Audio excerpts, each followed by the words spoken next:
নমস্কার বন্ধুরা, আজকে আমাদের ইউটিউবের প্রথম ক্লাস শুরু করছি। আজকে আলোচনা করব সেন্টেন্স কাকে বলে এবং সেন্টেন্সের ক্লাসিফিকেশন বা শ্রেণীবিভাগ নিয়ে। প্রথমেই আমরা বলে নিই সেন্টেন্স কাকে বলে। এটা আমরা সবাই জানি না, কতগুলি ওয়ার্ড বা শব্দ যখন পরপর বসে যখন একটি অর্থপূর্ণ মনের ভাব প্রকাশ করে তখন তাকে আমরা বলি সেন্টেন্স। সেন্টেন্স বা বাক্য। তো একটা উদাহরণ, আই গো টু স্কুল, যেমন আমি বিদ্যালয়ে যাই। এই বাক্যটি এটি একটি বাক্য, এটি একটি সেন্টেন্স। এবারে আসছি সেন্টেন্সের ক্লাসিফিকেশন বা শ্রেণী বিভাগ নিয়ে। আমরা প্রধানত জানি সেন্টেন্স 5 প্রকার। একটা হচ্ছে কি না, আমরা আগেই বোর্ডে লিখে নিয়েছি, কারণ হচ্ছে প্রথম বোর্ড ইউজ করছি, তাই বোর্ডে লেখার সমস্যা হতে পারে, এই কারণেই আমরা বোর্ডে আগে লিখে নিয়েছি। এরপরে আসছি না সেন্টেন্স 5 প্রকার। 5 প্রকার এখানে লেখা আছে। প্রথমে অ্যাসার্টিভ সেন্টেন্স, 1 নম্বরে আছে অ্যাসার্টিভ সেন্টেন্স, অর্থাৎ হচ্ছে কি না বিবৃতিমূলক বাক্য। 2 নম্বর কি না ইন্টারোগেটিভ সেন্টেন্স, অর্থাৎ কি না প্রশ্নসূচক বাক্য, প্রশ্নসূচক বাক্য।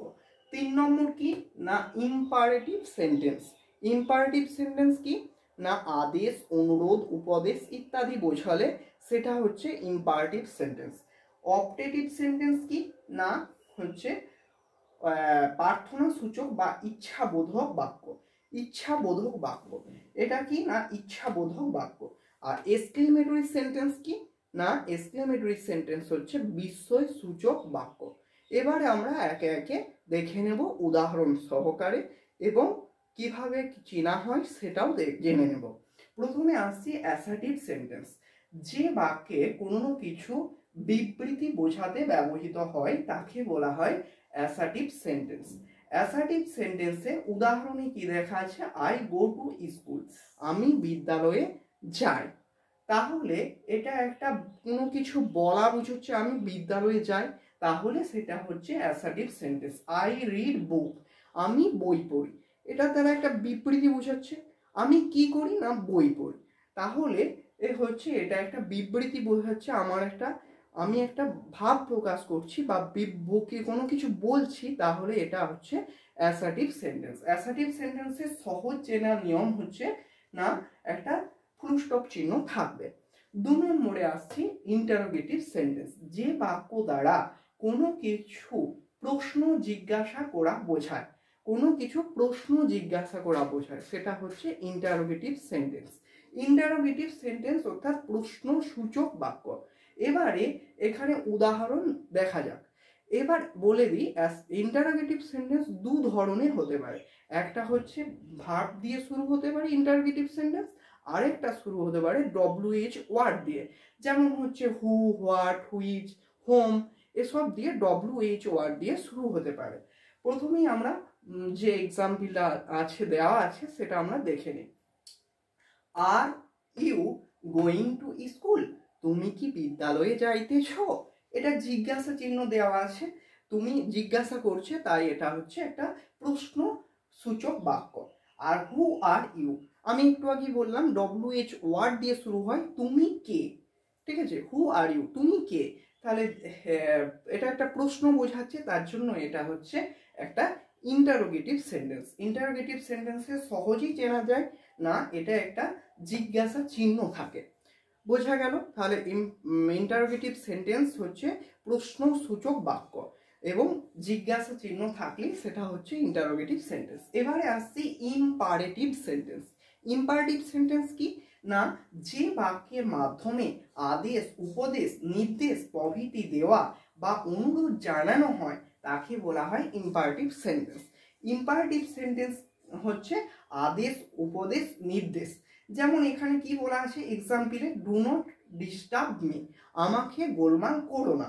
এটা কি বলছে, আদেশ দিচ্ছে, আমাকে গোলমাল করো না, বা নির্দেশ দিচ্ছে একটা। তারপর স্টপ দা কার, এখানে কি বলছে, আদেশ করছে যে এখানে গাড়িটা থামাও, এখানে গাড়িটা থামাও। আবার do not run into the sun, মানে কি রোদে দৌড়াদৌড়ি করিও না, এটা একটা উপদেশ দিচ্ছে।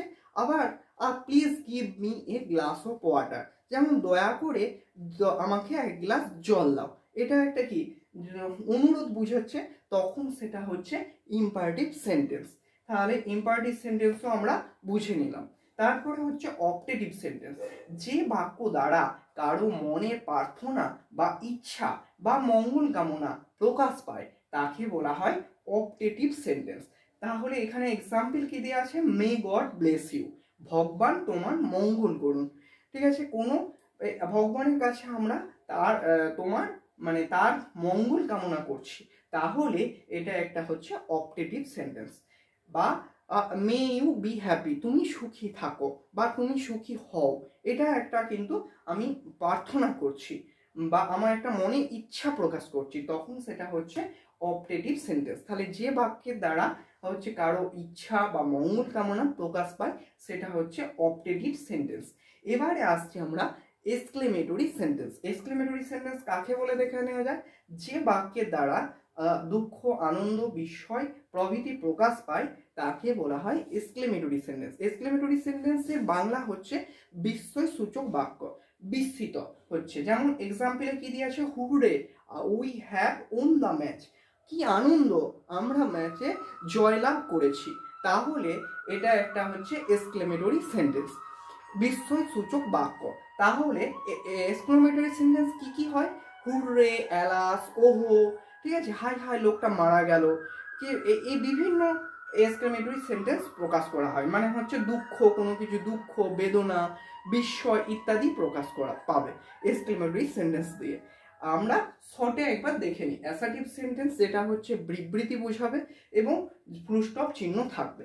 ইন্টারোগেটিভ সেন্টেন্স কি না, প্রশ্ন বোঝাবে এবং প্রশ্ন জিজ্ঞাসার একটা চিহ্ন বর্তমান থাকবে। আর একটা ইম্পারেটিভ সেন্টেন্স কি না, আদেশ, উপদেশ, অনুরোধ ইত্যাদি বোঝাবে তার দ্বারা। আর অপটেটিভ সেন্টেন্স হচ্ছে কোনো কারো মনে ইচ্ছা প্রার্থনা প্রকাশ পায় তখন তাকে বলা হয় হচ্ছে অপটেটিভ সেন্টেন্স। আর এক্সক্লেমেটরি সেন্টেন্সে দুঃখ, আনন্দ, বিস্ময়, বেদনা ইত্যাদি প্রকাশ পাবে এবং একটা বিস্ময় সূচক এই যে চিহ্নটা এটা থাকবে। তাহলে আমরা সহজেই সেন্টেন্স এবং তার ক্লাসিফিকেশন নিয়ে জানলাম। এবারে আজকের ক্লাসে পর্যন্তই, পরবর্তী ক্লাসে দেখা হচ্ছে।